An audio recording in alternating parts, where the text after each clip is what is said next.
రాష్ట్ర అభివృద్ధి అనేది సుదీర్ఘ స్వప్నం. ఆ కలను సాకారం చేసేందుకు తెలంగాణ ప్రభుత్వం ప్రయత్నిస్తోంది. ఆ దిశగానే గ్లోబల్ ఇన్వెస్టర్స్తో చేతులు కలిపింది. అంతర్జాతీయ సంస్థలన్నీ ఇప్పుడు రాష్ట్రానికి వస్తున్నాయి. హైదరాబాద్ మరో దావోస్గా మారేందుకు సైతం తాజా సదస్సు ఉపకరిస్తుందని సీఎం రేవంత్ రెడ్డి అంటున్నారు.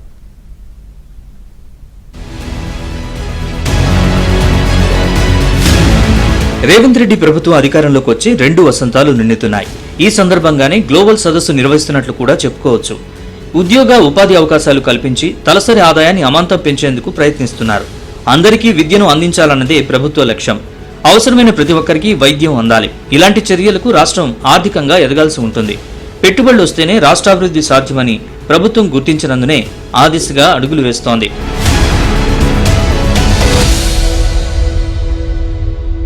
తెలంగాణలో భారీగా పెట్టుబడులు పెట్టేందుకు పలు రంగాలకు చెందిన దిగ్గజ కంపెనీలు ఇప్పటికే ముందుకొచ్చాయి.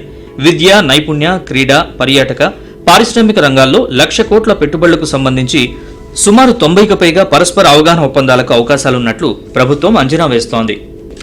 ఇప్పటికే 50 కంపెనీలు ఇందుకు సంసిద్ధత తెలిపాయి. 70,000 కోట్లతో టీసీఎస్ టీపీజీ, 8,000 కోట్లతో హుండై, 3,000 కోట్లతో ఫుడ్ లింక్ F&B హోల్డింగ్స్, 850 కోట్లతో Crystal Lagoons and Green Panthers Properties Limited, 850 కోట్లతో Aquilo Nexus Limited and North Star Opportunities Fund, ఇలా అనేక సంస్థలతో కీలక ఒప్పందాలు కుదరనున్నట్లు తెలుస్తోంది. ప్రపంచ స్థాయి అత్యుత్తమ మౌలిక సదుపాయాలు, వ్యాపార సౌలభ్యం, బలోపేతమైన ఆవిష్కరణల వ్యవస్థలు, అన్నిటికీ మించి మెరుగైన జీవన నాణ్యత, ఈ 5 అంశాలు తెలంగాణను ప్రపంచంలోనే అత్యుత్తమ పెట్టుబడుల గమ్యస్థానంగా మార్చాయనే విషయాన్ని రాష్ట్ర ప్రభుత్వం ఈ సదస్సులో ప్రధానంగా ప్రస్తావించనుంది.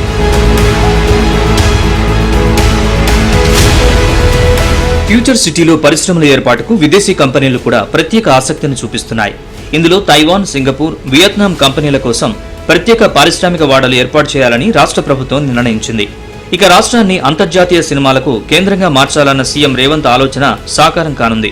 ఫ్యూచర్ సిటీలో అంతర్జాతీయ ప్రమాణాలతో ఫిల్మ్ సిటీ ఏర్పాటుకు బాలీవుడ్ నటుడు అజయ్ దేవగన్ ముందుకొచ్చారు. పెట్టుబడులు మొత్తం ఎంతనేది ప్రకటించాల్సి ఉంది. సీతారాంపూర్లో కొత్త ప్లాంట్ ఏర్పాటు చేయనున్న హిందుస్థాన్ యూనిలివర్ సంస్థ కూడా పెట్టుబడుల మొత్తాన్ని వెల్లడించనుంది. ఏఐకు ప్రత్యేక ప్రాధాన్యత ఇస్తున్న ప్రభుత్వం ఫ్యూచర్ సిటీలో 100 ఎకరాల్లో ఏఐ సిటీ ఏర్పాటు చేస్తామని ఇప్పటికే ప్రకటించింది. ఇందులో ఏఐ యూనివర్సిటీ ఏర్పాటుకు అనుమతించింది. ప్రజ్ఞా ఏఐ సంస్థ Prajna AI research and innovation university ఏర్పాటు చేయనుంది. అలాగే లండన్ యూనివర్సిటీ తన ఆఫ్షోర్ క్యాంపస్ ని నగరంలో ఏర్పాటు చేయనుంది. ఇవే కాకుండా మరెన్నో ఐటీ, పర్యాటకం, క్రీడలు, సినిమా, ఉన్నత విద్యారంగంలో పెట్టుబడులకు సంబంధించిన అనేక ఒప్పందాలు తెలంగాణ రైజింగ్ సదస్సులో కుదరనున్నాయి. రాష్ట్ర ప్రభుత్వం అత్యంత ప్రతిష్టాత్మకంగా నిర్వహిస్తున్న తెలంగాణ రైజింగ్ గ్లోబల్ సమిట్ ఏర్పాట్లను పకడ్బందీగా చేయాలని ప్రభుత్వ ప్రధాన కార్యదర్శి కె రామకృష్ణారావు అధికారులను ఆదేశించారు. తెలంగాణ ప్రభుత్వ విజన్ ఏమిటన్నది ఇప్పుడు చర్చనీయాంశమైంది.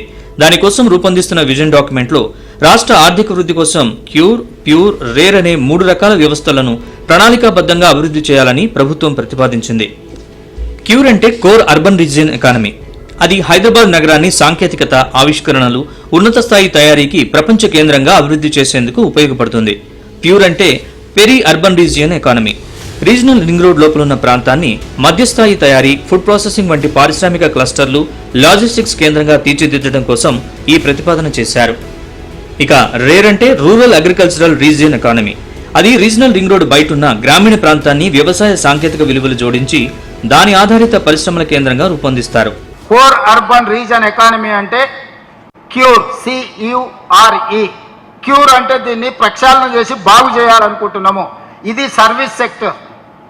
ఇక్కడ మొత్తం సేవలకు సంబంధించిన ప్రణాళికలు రచించి ఇండస్ట్రీస్ అన్నిటిని కూడా బయటకు షిఫ్ట్ చేస్తాం. ఈ లోపల ఉన్న ఇండస్ట్రీస్ కాలుష్యాన్ని ఇస్తున్నాయి. దావోస్ సమిట్ తరహాలో ఈ అంతర్జాతీయ సదస్సుకు ఏర్పాట్లుండాలని ముఖ్యమంత్రి రేవంత్ రెడ్డి అధికారుల్ని ఆదేశించారు. ఐటీ, పరిశ్రమల మంత్రి శ్రీధర్ బాబు స్వయంగా ఏర్పాట్లను పర్యవేక్షించారు. మరోపక్క సదస్సుకు వచ్చిన అతిథులకు ఆ అనుభవం చిరకాలం ఉండేలా ప్రభుత్వం ప్రత్యేక ఏర్పాట్లు చేస్తోంది. తెలంగాణ సంస్కృతి, సంప్రదాయాలకు దర్పణం పట్టే విధంగా ఒక బాస్కెట్ను అతిథులకు అందిస్తారు. అందులో సాంప్రదాయ వస్తువులతో ప్రత్యేక కిట్, ఆహార పదార్థాలు ఉంటాయి.